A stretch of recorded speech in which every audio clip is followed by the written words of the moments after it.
Yun, magandang umaga mga kalolo. Update ko lang kayo sa ibang mga alaga natin dito. So, ito yung ating asil. Although ready to breed na yung inahin natin, hindi ko siya maiparis. Kasi gawa ng mayroon pa siyang sipon. Ginagamot pa natin. So, mukhang matindi yung sipon nito. Hindi ko natanggal sa 5 kapsul lang amoxicillin na nabili ko yan sa ngayon. Ginawa ko, in-injectionan ko siya kahapon, kaya mukhang hindi pa rin yung Tylosin. Kung hindi pa rin siya makukuha doon, ibang gamot na naman gagamitin natin.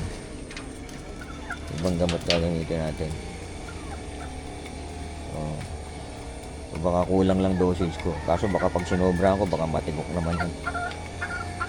Dito naman, ito yung inahin natin. Ayan, ito, nangingitlog na nga ito. Ang problema ko, hindi ko siya maisama ron gawa ng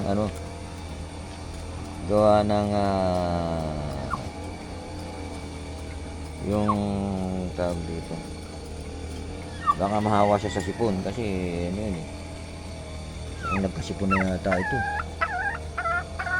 Double check natin, mukhang nagkasipon na rin yata, nakahawa na. Delikado. So yun, sana hindi naman siya nagkasipon, kasi nga nandyan sa magkalapit sila ng kulungan. Yan, hindi na siya masyadong kumakain, dapat ubos niya na yan So yun mga kalolo, na-update ko lang kayo sa ating mga ibang alaga. Meron pa tayong alaga doon sa kabilang lot, so update ko rin kayo ron mamaya. Welcome back mga kalolo. So yun nga, doon sa update sa ating mga ibang alaga, ito tayong talisayan dito. So inabot na ito na dugon, pero pwede pa rin ihabol lang kung gusto natin sa laban, pero hindi pa natin maharap. Tapos meron dito tayong, sabi ng pinagbilang ko nito, Peruvian daw to, may lahing Peruvian.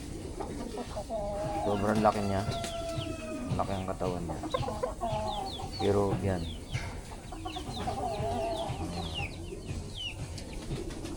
Yan, kasi nga bumalik yung passion natin sa pagmamanok.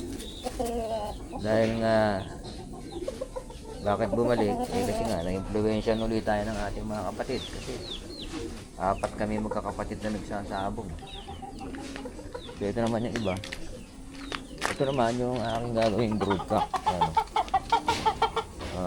Sweater raptor daw. Hindi, 5K sweater daw po ito. 5K sweater. Pero po kaya ako yan binuhay. Tad na ng tama butas-butas na yung katawan nito May panalo pa niya 3 beses lang siyang pumalo, pero puro baon.